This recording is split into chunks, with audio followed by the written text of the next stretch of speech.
Yeah. So I was in high school while I was helping edit some like children's animated TV shows. I think the first show I ever worked on was Fairly OddParents. No way. Yeah. I love that show. Yeah.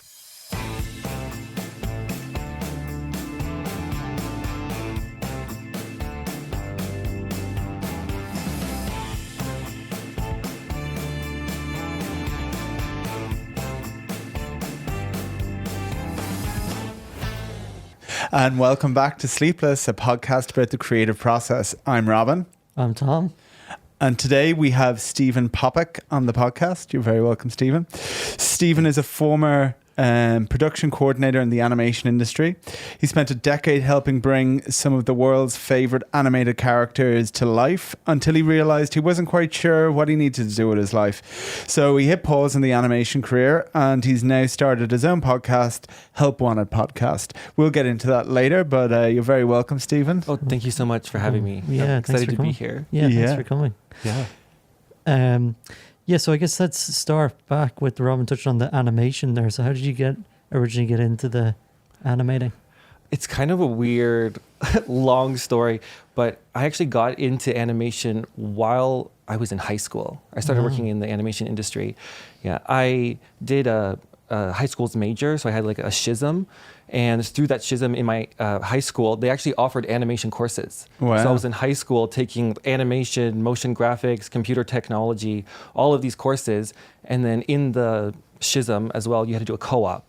So I had to find an animation studio that was willing to take me on. So through some connections, I found one who was open and willing to take me. And I worked there for 5 months, learning everything about animation. And while I was also working there, I was also taking college courses at the same time, learning 3D animation, but I was still in high school. So it's like a weird kind of journey. Yeah. And then after I was working for this studio for 5 months, I told them that I had to go back to high school. I had to go finish high school, but they offered me a job.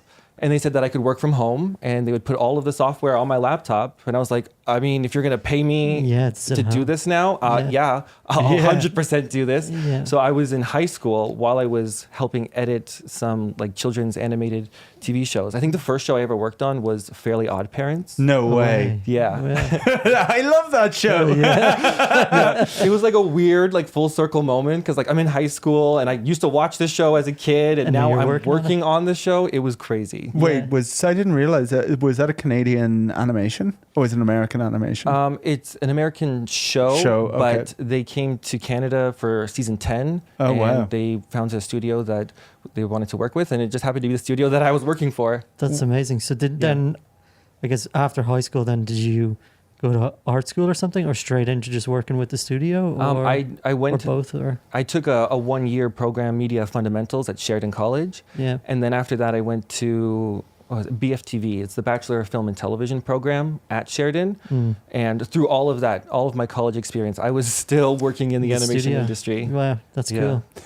And what is some of the, let's say if somebody's trying to get into animation or is interested into animation, like what, I suppose we'll go on the good side of it. Like what are some of the good things? And then we can talk about what are some of the not so good things. I think the good thing about working in animation is it's just as magical as it seems. Like all of the good things that you see, like there's so much creativity that goes into it, so many creative people, so many brilliant people. And also a lot of the times in the animation industry, a lot of people want to help others succeed as well. So it's like if you are friends with this producer and they're working on this show, and then that producer changes shows and then they want to pull you onto that show because they want to, keep the talent. Yeah, keep the talent in the same like pool on the same show.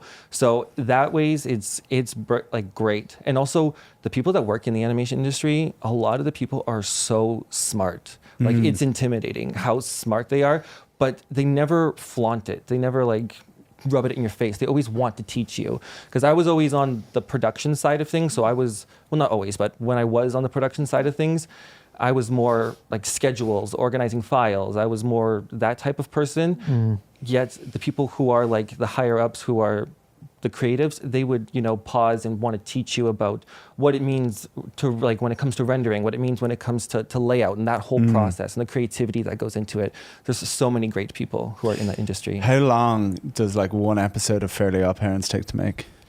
Ooh. Oh my goodness. Oh my God, that was so long ago now. Okay, but like something like that, I think sure. it'd probably about 10 months to about a year. One Wow. episode, Yeah. 10 months. Yeah. Whoa. From like the start to finish, the whole process from, well, probably maybe even a little bit longer if you include the script and the writing and all of that. Sorry, well. for a series, right? Not an episode. Just one episode. Just one episode. How? Oh my goodness, that's. But are they working on more than one episode at the same Yes, time? Yes. Okay, Usually it's okay. like they launch one episode per week. So for a Okay. season, if there's 26 episodes, they launch one per week for 26 weeks, and then it just gets passed on into the next department, to the next department, to the Right. next department, and it takes a while. This is so much time, yeah. Wow, and there's me just blasting through these 25 minutes episodes, like Yeah. not even like. Right? Yeah. So what is that process then? You said obviously writing is probably the first step. Yeah. Yeah. So, oh my gosh, I'm forgetting the whole pipeline for 2D animation because I later in my career switched to 3D animation, which Yeah. is a whole other beast in itself because there's so many more departments and so many more layers to it. But for 3D animation, it starts with scripts and then it goes to, oh my goodness, it goes to storyboarding, Okay. which is just the rough drawings of what the episode is going to look like. Then from storyboard, it goes to editorial. So they put into a timeline, they get the audio of all the actors recording all of their lines. And then from there, the episode usually gets launched into design. So then from design, it's just like a 2D mock-up of what all these 3D elements are going to look like. Then after design, it goes into, oh my goodness, I'm forgetting now. It goes into assets. So it's then like the modeling, rigging, surfacing, texture, grooming, all of that. And then it goes into layout. And then after layout, it goes into animation. And animation takes a while. And then after animation, it goes into, oh my So goodness. it's very waterfall. It's like one after the other. Yeah. Oh yeah, and then sometimes when I was working in animation, sometimes some departments wouldn't even be finished with an episode yet, but it had to already had to move start on. into the next department because like you got to keep moving. Yeah. So it's like you got to just work on whatever shots you can in the next department while the other department finishes up, and you just keep going. It doesn't stop. Yeah. That's nuts. It's like do you remember the show like Wallace and Gromit? You know Yeah. Wallace and Gromit? No. You know that sort of stop motion Oh, style? oh, yeah. Yeah. That's yeah. even longer, isn't it? That could take years. Yeah. Yeah, yeah. Even So you longer. got into 3D animation, and so then actually even better, you worked on Fairly OddParents. What are some of the other animations you worked on? Other like shows and stuff? I worked on Fairly OddParents, and then there was a show called a Nickelodeon show called Bunsen is a Beast. Rings a bell. There was Total Drama Rama was another show I worked on. And then I also helped the first studio I ever worked for. I helped them remaster a whole bunch of their old shows. So like, I don't know if you know Total Drama Island, Total Drama Action, Total Drama World Tour. It's kind of like Survivor, Okay. but in animated series. And they take a whole bunch of teens and they put them in like Muskoka. And then each week a new character gets voted off and they have to go through all these challenges, but it's animated. It's a Canadian show. Wow. Nice. Oh my God. Like, is it for kids or is it like? Yes, it's for kids. Okay. Yeah. Okay, Yeah. okay. Yeah. And then I went to another studio and I worked on a show called Animaniacs. Oh, Yeah. great show. Yeah. Well, that's a classic show. That's That been is around the for a while. Animaniacs. Yeah. Yeah. An Angry Bird series. It was called Angry Bird Summer Camp. Ah. It's on Netflix. Another show called Middlemost Post. Wow, I'm remembering so many now. And then I worked on a Shit, show. so The many. first 3D show I ever worked on was called Mecha Builders. It's a Sesame Street show. Okay. Where the Cookie Monster, Abby, and Elmo teach like 4-year-olds about STEM, so like science, technology, engineering, cool. and mechanics. It's a really cool show, but it was a very intense show to work on. Yeah. So that's probably then kind of bad things that about getting into the industry is obviously timelines is probably the biggest one. Yes. Oh yeah. It's very intense. The whole process, like unless you're actually in the industry itself, from the outside you don't even see the amount of work and time and dedication and money that goes into these shows. Yeah. It's Yeah. crazy. Yeah.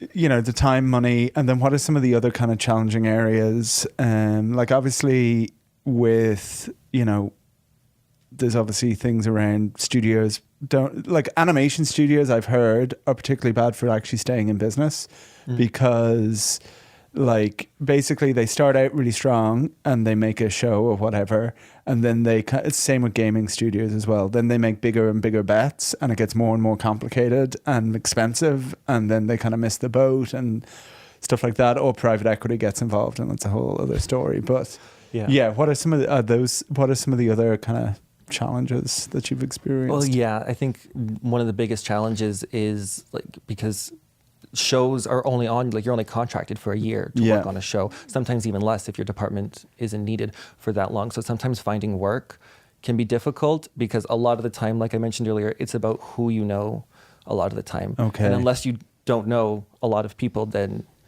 you can't, it's hard to find work. Yeah, but surely you're like some sort of savant doing all this stuff in like high school. You must have like the skills of a 40-year-old. Maybe only a little bit. Yeah, I try my best. Yeah. But another thing, I think why I was able to succeed as well in animation is because I also knew my worth and I was willing to fight for myself. And I think that that's what a lot of people in animation don't have and don't do, is they don't fight for themselves. A lot of people, they get this one job and they kind of just stay at this entry-level position and they don't know how to grow to the next step. I was like, if you want to grow to the next step, you need to voice that opinion. That you need to voice that to somebody. You need to know what it takes to learn to get to the next step. You have to put in the work and the effort and fight for yourself. You want that raise? No one's going to give you that raise. You've got to go to that boss and you got to fight for that raise. Know your worth. That's what I would say. Sorry, I got really intense there. So No, that I can hope somebody's scribbling that down. So that can apply to lots of industries as well, Yeah, true. Yeah. Mm-hmm. I mean, you have to advocate for yourself. Yeah. Nobody else is going to do that. But not even in careers, right? Like, take the careers out. Like, whatever you're trying to do for yourself, you've got to advocate for yourself and push through. Kind of brings us on to the next thing. So you ended up like transitioning out of animation. Was there a key reason why? And then now you're getting into podcasting. What are you finding, after making that transition is kind of some things you have to kind of get used to after so many years in animation? So let's see how to get into podcasting. I mean, the way that I kind of got out of the animation industry is I'm not exactly allowed to talk about it. Okay. But I am, because it was kind of like a situation. Okay. But when I got out of animation, it was really hard at first because so much of my identity was wrapped up in my job. I was always, oh, that's Steven, he works in animation. Oh, that's Steven, he works on this show. Yeah. And now I'm just Steven. And I was like, okay, this is kind of scary. Who am I? What do I do next? So with all of those feelings that was kind of stirring up, there was this like little tiny voice inside my heart that was like, you're free.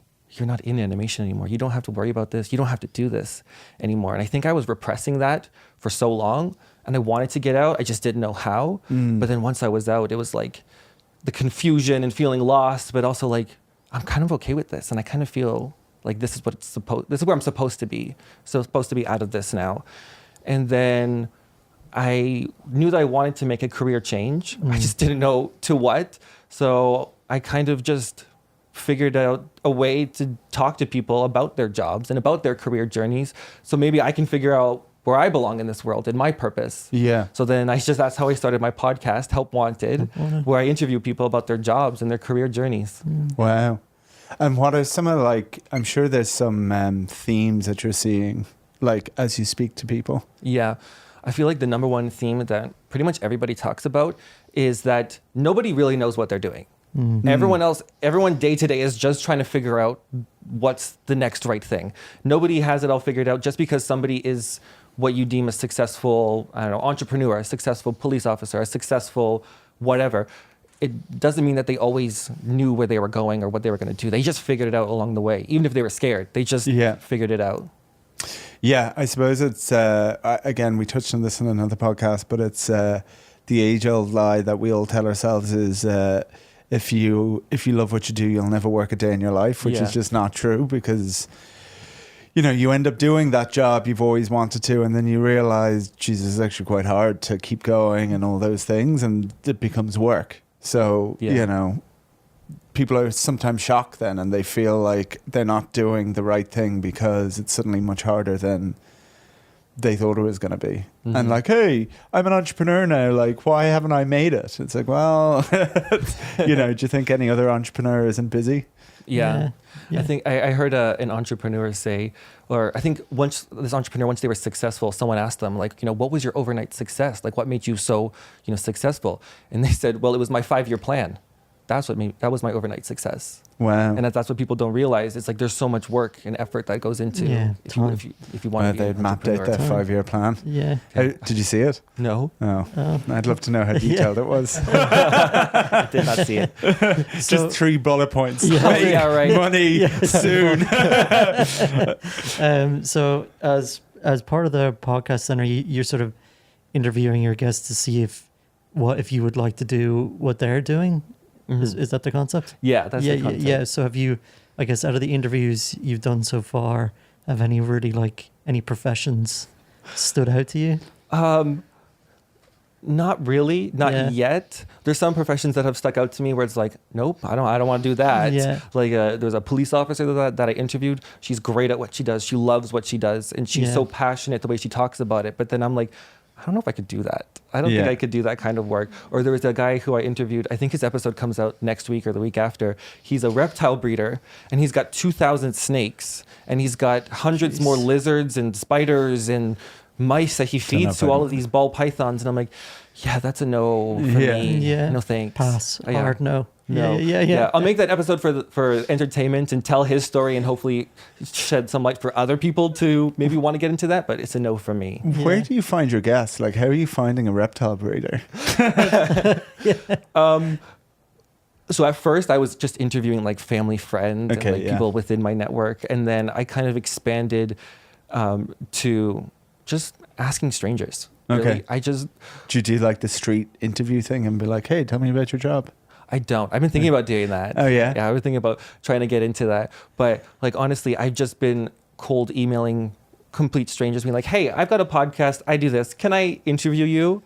Or there was one time actually I wanted to, I don't know why, when I started, I was so dead set on getting a funeral director. I was like, I want to interview a funeral director. I want to learn more about that. Right. So I was calling funeral homes. I was sending them emails. I was showing up to funeral homes. Being like, here's my business card. Like, can I interview you?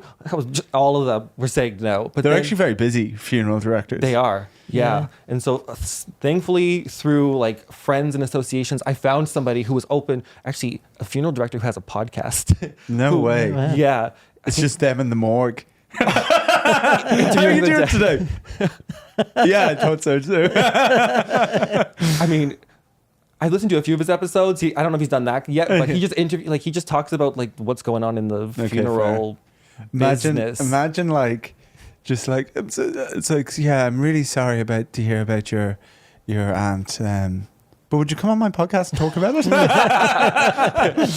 It was a little weird because when I went to go interview him, I guess I interviewed him at the funeral home, and he's giving me a tour of the funeral home, and he's like, all right, and this is the room where we do our like showings, and there's just a dead body like in the casket at the end. I was like, okay, that's great. They're like, yeah, we have a service later. And I was like, that's great. Let's go somewhere. Let's go into somewhere else. Let's interview somewhere else.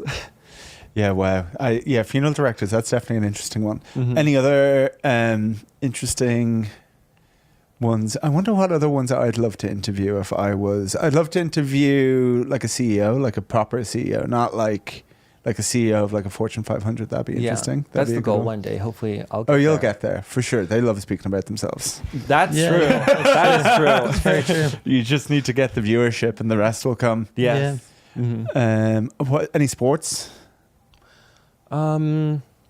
Not yet. Okay. I have some in the works that I'm trying to get, but I don't want to spoil anything. Okay. What's been your like highlighted podcast that you've been like, that one was a really good one? So the viewers can tune in, obviously. I don't know, because every single episode is so fascinating to me, not only because I get to learn about the career of the person, I also get to learn about their story. I can learn about how they got to where they're at, because some people have some crazy stories about how they ended up where they are, and I find those like so fascinating. Yeah. Interesting. So then that's the goal now. That's your current goal, is to see how far this podcast can go. Yeah. Okay. think And that's so. your full-time gig right now? Yes, Wow. it is. I'm dedicating 110% of my time to it. And do you do all your own editing, or do you just... I do all my own editing. I do all my own social media. I do all of my own Wow. trying to find these people to interview. Yeah, it is a full-time But is that job. where some of your animation skills come into play then, with like the editing and stuff? Or Yes, there's a bit of absolutely. overlap? The editing comes into play for that. And then my production coordinating comes into play with all of my spreadsheets of managing my finances when it comes to tracking who I have interviewed, the process and the state of each episode, where it's at and all of that. Yeah. Well, I'd say we have a bit to learn. I'll teach you. Yeah. That's great. And then have you, like, are you doing much traveling with it? Like, have you left Toronto to do said interviews? Not yet. Okay. But I do have some interviews in the works internationally in September. I'm going to be traveling. I guess I can say it. I don't care. I'm going to be going to Portugal, actually. Oh, same. Oh, I'll be nice. in Portugal in August. Oh, I'm going to be in for the month of September. I'll be there. Okay. Good time of year. Better time of year to Yeah, go. it's a bit cheaper. That's why I'm going. Yeah, But yeah. my uncle has a place there, so I go there, stay with Oh. him, and then going to be interviewing. I literally just cold emailed like people that are in Lisbon and be like, "Hey, you have a cocktail bar. I come here all the time every year. Can I interview you?" Yeah, and they send me their phone number. Okay, that's great. That's Yeah. cool. That is cool. You should... do they have a zoo? A zookeeper would be an interesting one. They do. They do have a zoo in A anyone. zookeeper I'd love to know more zookeeper. about. That'd be interesting. I've tried to get in the Toronto Zoo, but the Toronto Zoo is like an affiliate with like the city of Toronto, so you kind of have to go through Straight. the media team. The And bureaucracy. Yeah. yeah, it's been difficult. You've been trying the Oh, yeah. zookeeper? Okay. Oh, That's, yeah. I'm trying to think of other like interesting... a Or plumber. like a winemaker as well, or plumber. Winemaker would be good. Oh, if you're in Portugal, Oh yes, I'm going to try to get one Yeah. in Portugal as well. I actually interviewed a sommelier recently. Okay. Oh. So fascinating. Yeah. This woman, she like started her own when she was, I think, she was 24 years old, and she started her own wine importing business from Europe to Ontario, and now she's a full-on sommelier who goes around and just teaches people about wine. She's a very smart woman. I've heard though, or maybe it's just because basically, like I know a guy who owns his own wine shop. Shout out David Wheelahan of Wheelahan's Wines, but he basically makes deals with wineries in Europe and like brings them into Ireland. But because it's like a private enterprise, like he could have exclusive wines. Mm-hmm. But I've heard in Canada that's not the case, because if you go through, or maybe it's just BC, I don't know the same, but basically with the liquor stores, because they have liquor stores here, everything has to go through the government. So if you make a deal with like a winery, as you import it, the government go, well, actually it's not exclusive. We can serve it if we wanted to in the government liquor stores. So that's a bit of a... Yeah, I wrinkle. interviewed somebody who's a grocery and duty-free manager. So they're that same kind of person who helps import all of those wines and liquors from all over the world. And they said, yeah, it is difficult when importing things, especially because the LCBO has the most rigorous testing it's tough. facility. Yeah. Because they want to make sure they don't let just anything in. They want only like good quality kind of stuff. Because apparently a lot of stuff, well, I'm not apparently, but like a lot of liquor in America even is like not allowed to be sold in Canada because the stuff in it is quite disgusting. I have heard, I knew another guy that used to work for Heineken, and he said after working there for a few years, he'd never drink a Heineken again. He never said why. Oh, that's suspicious. No why. Yeah. Okay. Yeah. So that's so then, okay, so now you're doing this full time, and what are some of the like challenges around starting your own podcast full time? I mean, two things is one is trying to find people who want to talk about their career.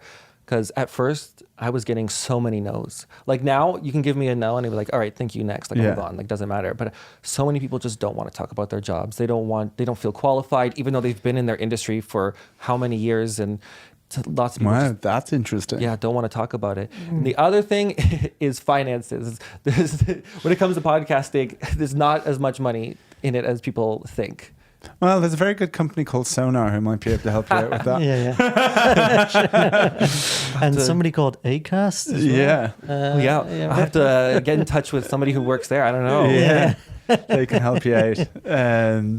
No, enough of the plugs. You're welcome. So what have been creatively speaking, what have been some of the biggest changes you've seen in the last few years? Actually, well, I mean, not necessarily a positive one, but especially if you want to, in the film and television animation industry, it's very hard to get things financed and get shows started up, because people companies look at these shows and they are not necessarily looking at it just from a creative standpoint. They want to look at it and say, is this going to make the studio money? Is this going to make us money? Yeah. So in that sense, in some ways, it's a little bit it's gotten harder. Yeah, it's more difficult and not as motivating for people sometimes. But then it's also it depends how you look at it. If you do get it financed and you're we have this much money to make this film, it's you got to make it work. Yeah. I don't know if you've ever seen the very first Paranormal Activities movie. Oh, yeah, The first movie. All on one film, like a camcorder. Yeah. Yeah. And the budget for that film, the entire movie was $28,000. And then it went on to make millions. Yeah. Same with the Blair Witch Project as well. Oh, yeah? Yeah, that was another really cheap movie that went on to make. Horror films, I think, are easier to do. Because you don't need as much VFX. Yeah. Yeah. What about AI? Have you seen that changing the animation game and all that? I've seen places that I've worked for, they've been dabbling in it a little bit because they want to experiment with it first to make sure it actually is something that they can possibly use to help enhance animation, but not necessarily take over the work of people, because you're still always going to need people to fine tune things and to get things exactly the way you want, because AI is not necessarily going to be able to get it to be the way you want. Yes. Yet. Oh God. Good thing I got out. Good thing I got out. Yeah. Well, another thing that I was thinking about that I only saw, that it's something that's become so normalized, but when you really think about it, 10 years ago, it just didn't exist, was people just filming stuff dances and stuff with their phones. Oh my God. It's today you walk down the street and you just look across, somebody is, has a selfie stick, and is videoing themselves. I'm not saying it's right or wrong, because I do it, but it's You do the dances? No, I don't do the dances. Oh, okay. I'm not coordinated enough for the dances yet. Maybe if Meta start paying me. But yeah, that is just a crazy thing there that you just see in the world that you just wouldn't have seen 10 years ago. Yeah, it's like flash. Do you remember flash mobs? Oh yeah, flash mobs probably, yeah. Yeah. Mm-hmm. Or the Harlem dance. Yeah. Do the Harlem. Or it's even like the setup that you guys have here for this podcast. This is a beautiful, amazing setup. But sometimes people who have a podcast will have a setup like this where it's just two iPhones and Yes. you hold a microphone. Yeah. That's it. Yeah, it has become, so this is one of the things that I suppose for our business, we're trying to address a problem as well, is yes, technically anyone can create any content, but there is an arms race now for your content to be seen. Yes. So if you're filming on two phones and a thing and the quality is not the greatest, that person is just going to scroll on by. Yeah. So what we're trying to solve is for people, how can you affordably make high quality content? And so that's one of the things with the studio, we're trying to enable people to be able to, do their, because it is turning in, if I go a bit dark side on it, is attention is the new oil, and companies will soon look to, and they already are, trying to make money off people's attention. And so, there is going to be careers around being creative, and there's going to be a business behind it. And if we can help people get there cheaply, then and build a sense of community as well at the same time, because I feel like you said, it's so easy to make content, but then it can be quite isolating then as well if you're just making content by yourself all day. Or you could come here to a place, you might bump into someone else from another creative discipline and collaborate, start a new community, and you never know what might happen from that. So it's been cool to see the place thrive over just over a year since we opened. So oh wow, it's been cool. It's been cool. Yeah. It looks cool. All the studios. Yeah, we'll give you a proper tour. We were in a bit of a rush there to get started, but we'll give you a good tour and you can see. But no, it's definitely been it's been great. It's been challenging. but you know, we're still on keeping on trucking. Yeah, the lights are still on. So. yeah. What is, if you were to say 5 years, where do you want to be? What's your 5-year plan? Oh my gosh, like I'm just trying to figure out where I'm going to be like next week. Like Okay. 5 years. I mean, hopefully my podcast will help. Like we'll get off and start, I guess, getting more views. I feel like in like 10 years time, I don't know about 5 years, but like 10 years time, I feel like the goal would be to like have like an internet show or to have like a TV show maybe where it's like me physically actually trying these jobs. Oh, Because I feel like talking to people about it is like one way to get, knowledge on it and get people's experiences, but then physically trying them yourself, I feel like that'd be so much fun. Well, what's a big craze now, right? And maybe we should just do it as a joke one day, because with AI you can make people look like babies, right? Yeah. But like you could animate your shows as well, because you're probably a kick-ass animator, so you could make them into like cartoons as well, which would catch people's attention because that's different. I mean, it could, yeah, but that would be so That'd be much 10 time. months of work for alone. Yeah, probably that's fair. Yeah, we say that like, oh, it's probably so easy. Yeah. Right. No idea about animation. I'm like, you should animate it. We said it takes 10 months to make one episode earlier. Yeah. Well, there was a lot of steps to that 10 months. Yeah. There's like, you have to But pass. if you were doing that all by yourself, if you did a full episode by yourself. I feel like first step, cry. Yeah. Next step, I don't even know. I don't even know if that's possible for someone to do that all by themselves, because not everybody knows how to do every single step in the animation pipeline. Like people who just do layout aren't necessarily people who can do like VFX or who do rendering. Like that's a whole other separate it's very department. Specialized. Yeah, very specialized. And then what do you like? So if I like in that animation process, what was it that you were like were you like animating arms, or like what's the well, when toes? Mine is the big toe. Well, actually, we had just animators who was like, you just focus on animating these characters' faces. That's it. You just do the face. The other people, they do the arms and legs. And then these other people, they do the clothing and whatever. Wow. Yeah. But for me, when I was working in 3D, I was just a production coordinator, which means I was kind of more of in a managerial position, overseeing multiple departments, scheduling meetings, taking notes, making sure all of the artists have everything that they need, making sure that they know their deadlines, making deliveries to clients, staying in communication with clients. Like that's where I was. Like a project management sort of thing? Yeah. Cool. Okay. Yeah. Cool. Yeah, but when I was in 2D, I was actually working in editorial. So I was working on like the timelines, building the timelines for... it's called Leica assemblies or Leica reels, where it's the storyboard put into a timeline matched to the audio to time out the episode. Oh, and then each storyboard is like, that's one scene or one shot, and then this is another shot, and it's going to be this many frames. It's a whole art in itself that people don't even realize. And then how much is the director involved in each of those steps?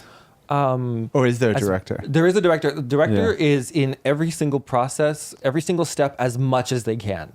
But the problem is there's so many departments and there's so many episodes going on all at once. The director is always being pulled in multiple directions at once. Like we used to have to deal with the director's calendar, and their calendar was full, always full. So if you needed them, like I need them to review this, you had to like rearrange their schedule or try to bargain with other departments, be like, hey, can you spare 15 minutes of this meeting so I can have the director for this meeting because I need them to look over this. Wow. Yeah, very intense. But the directors are always so talented. They have to be in that position. So, but here's another question. Like, what does a director even do? Great question. The director is like the creative hive mind of the show. So they find different and creative ways to tell the story. So like the script, this is the script, and then they give notes on the script. And like, actually, instead of saying this, line, why don't we show this by changing the character's movements to do this? And ruin every animator's day.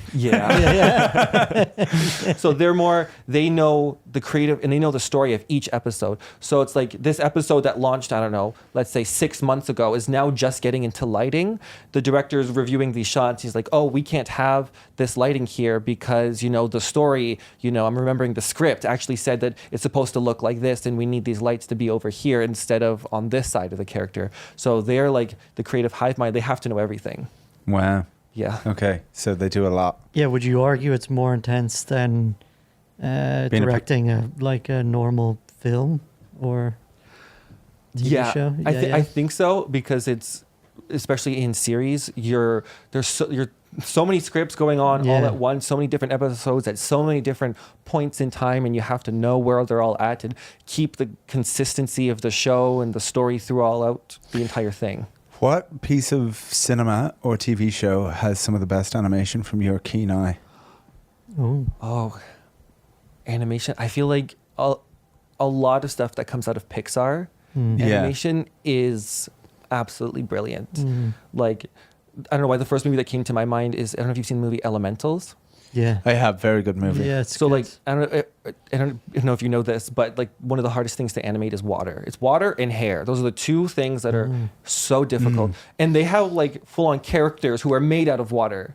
And then the light refraction through And them. how they interact, like the... Yes, with materials, with each other. It's crazy that what they do. But one thing that I love about Pixar is they're always pushing creativity and innovation. And that's why they do the Pixar shorts, is they do that to test out new and ingenious different ways that they might want to, Interesting. styles There they was a wanna Steve try. Jobs founded company, or was it? Yes, it was. It was, yeah. Yeah. Oh, that's a fun fact.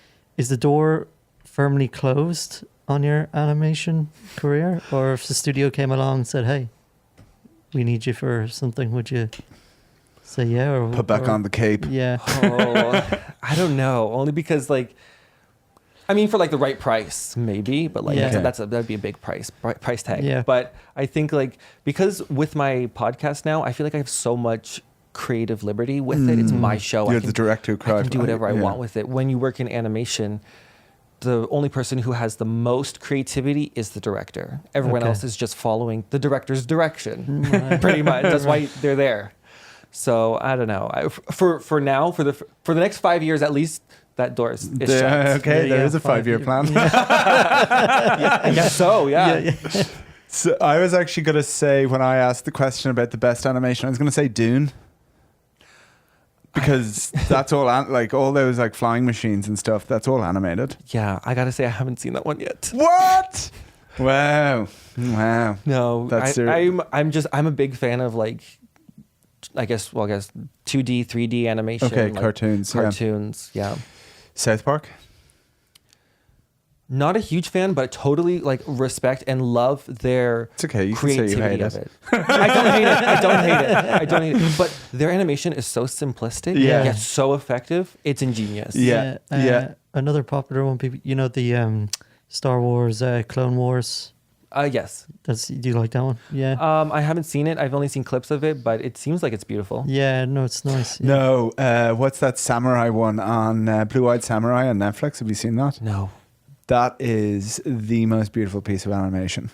Really, really good. Really? Okay. Yes, you'll have to... I'm going to have to write that down. Blue-Eyed Samurai. You have is to remind me phenomenal. after, because I'm going to forget, I'll be honest. We'll put it in the show notes. Perfect. So when the episode comes out, I'll Yeah, get then the you'll show have notes. it there, Yes, yeah. Perfect.